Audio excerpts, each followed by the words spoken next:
Boro go into the new season after the heartache of the playoff final.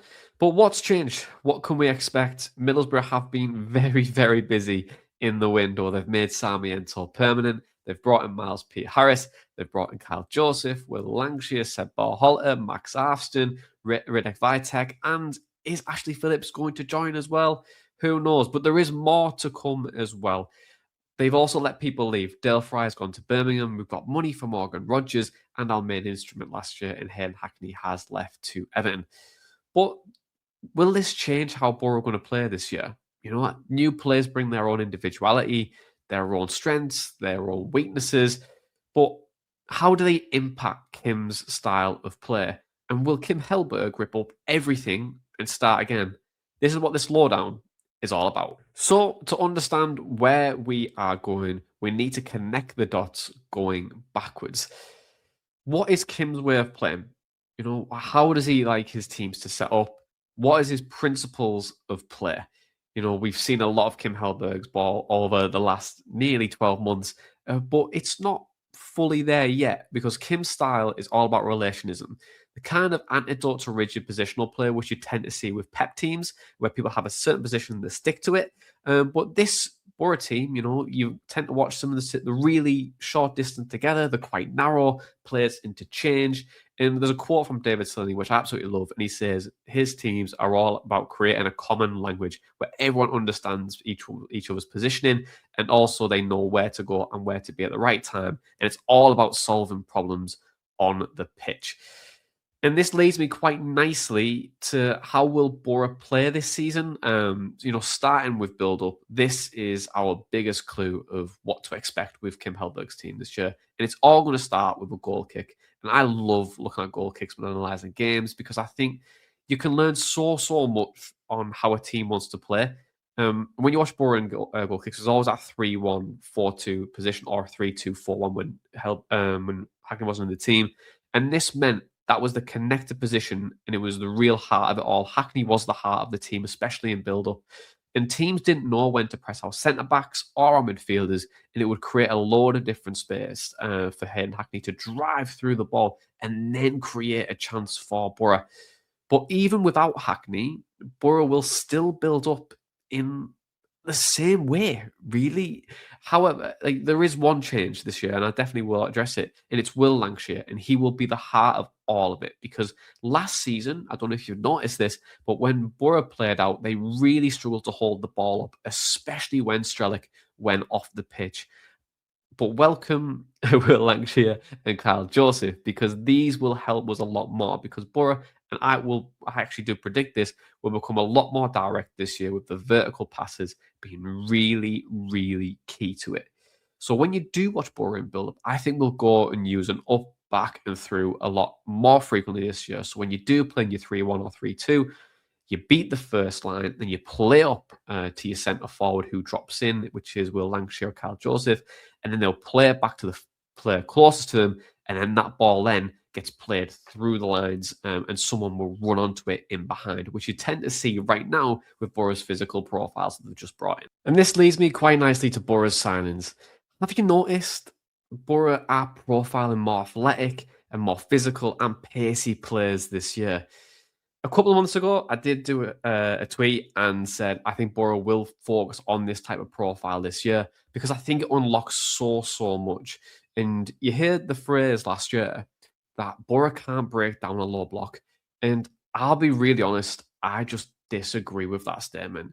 Boro definitely could break down low blocks last year. We just couldn't finish our chances. But what will the players that we have done this year make us a lot better in? You know, well in possession, you know, they're going to enable you to make more third man runs. They're going to make you have more through balls to be more effective. And C, I would say to that is that if Boro are starting to horseshoe it, which you do tend to see sometimes, you've got players potentially out wide that can go on and have 1v1s, take a player on and get the ball into the box. And then finally, probably the fourth point out of all of it, you'll have Will Langshire, who is a proper number 9, who will hopefully take the chances that we create. And out of possession, Boro have become more suffocating. Have you ever noticed with Boro, when they lose the ball, they win it back really quickly? Put it down to Hellberg's 6-second rule that he likes to implement. And it's like, if I want to describe it, it's like we compress the space and it's like we're really squeezing a team to suffocate the ball. We turn the ball over and then we create the chance from it. And pacier and more athletic players equals, well, more effective at winning the ball back, especially in the final third. And there was one player that we can identify with this, and it's Kyle Joseph, and he's a signing that really does epitomise it. You know, if Boro do play that front three of Conway, Lancashire, and Joseph, Kyle's pressing numbers were brilliant last year. You know, he had 2.96 regains per 90, which shows he's really hard working out of possession. There's a great clip as well last year where he runs the full length of the pitch to stop a ball going in the back of the net against Charlton. And you could argue as well that he offers a lot more than probably what Morgan Whittaker does out of possession as well. But you might, if you watched Middlesbrough's game against Espanyol, you could argue that Boro did actually really struggle out of possession. And Espanyol, what they did really well at was they pressed when Aylan touched the ball. And they won it in between the lines, which would then lead to a 4v4 or a 3v4 in that situation where they'd attack with really good pace and they punished us for the first and the second goal. But it does probably come back to that point of Boro in possession because we are most vulnerable in playing out from the back. In the second and final third, Boro are really well set. You know, there is low distance between players, and there's also real low distance between the forward and the last defender. So we do compress the space as a really solid unit. But, you know, when the teams do turn over possession, you know, there is a chance that we can be exposed. And we were only really exposed last year on that right-hand side of play, especially when teams really target Morgan Whittaker, and Britain was left on a 2v1 because Whittaker would come more centrally.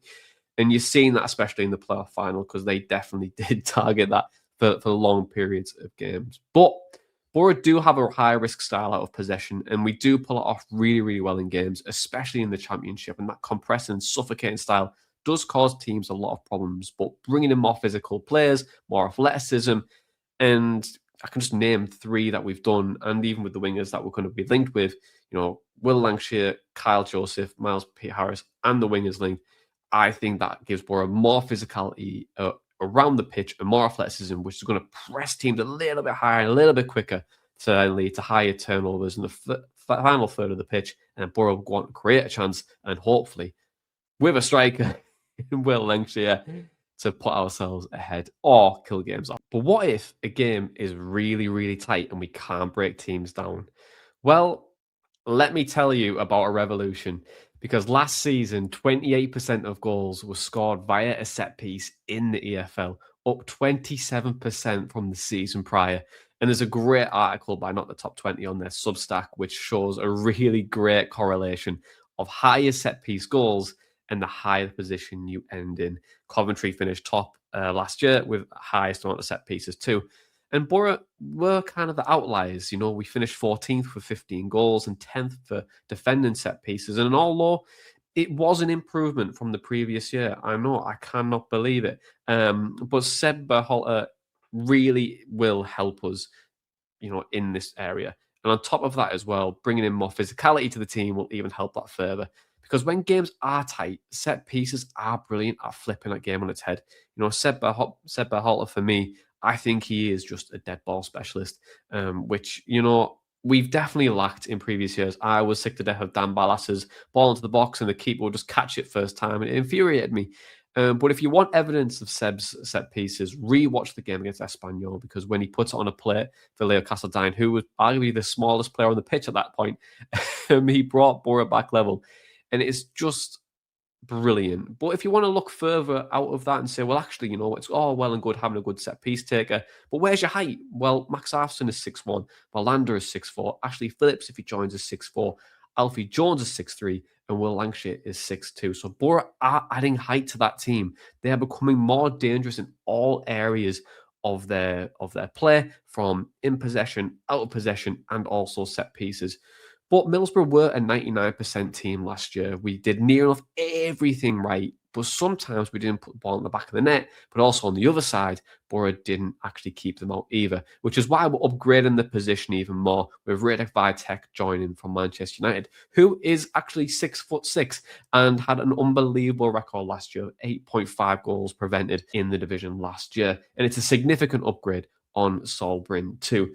So when you look overall at Boro's business this year, they've addressed two of their biggest concerns, finishing and chance at one end and keeping them out in the other with the goalkeeper coming in. But one thing is for certain, I don't think Steve Gibson is leaving anything to chance this year. In possession, out of possession, set pieces, Boro have upgraded significantly in all areas of the games with athleticism really at the heart of it. So, how much has actually changed? Have Boro broken football? Has Kim Hellberg unlocked the next generation? Have Middlesbrough become a team that can do somersaults and backflips and all these kind of fun things? Well, no, not really. We have made tweaks, but the principles of Kim Hellberg ball is still the same. We've upgraded the squad to go one step further in Kim's way of playing. We definitely haven't broken football, but we are becoming a lot more effective than the previous season. But I will predict that we're going to have a bit of a stuttery start to the season as players adapt and get up to speed, because Middlesbrough's play is all about relationism. And if you don't have those relationships, then it can be quite difficult to really nail this way of playing. But we will be up there coming into the season. I'm very, very confident in Kim's style of play, and all the signings that we've made, they are all adding in different parts of Middlesbrough's play, and that's what I think makes it so exciting. But expect more signings, expect outgoings, but let's be really honest here, this could be a really exciting season for Boro.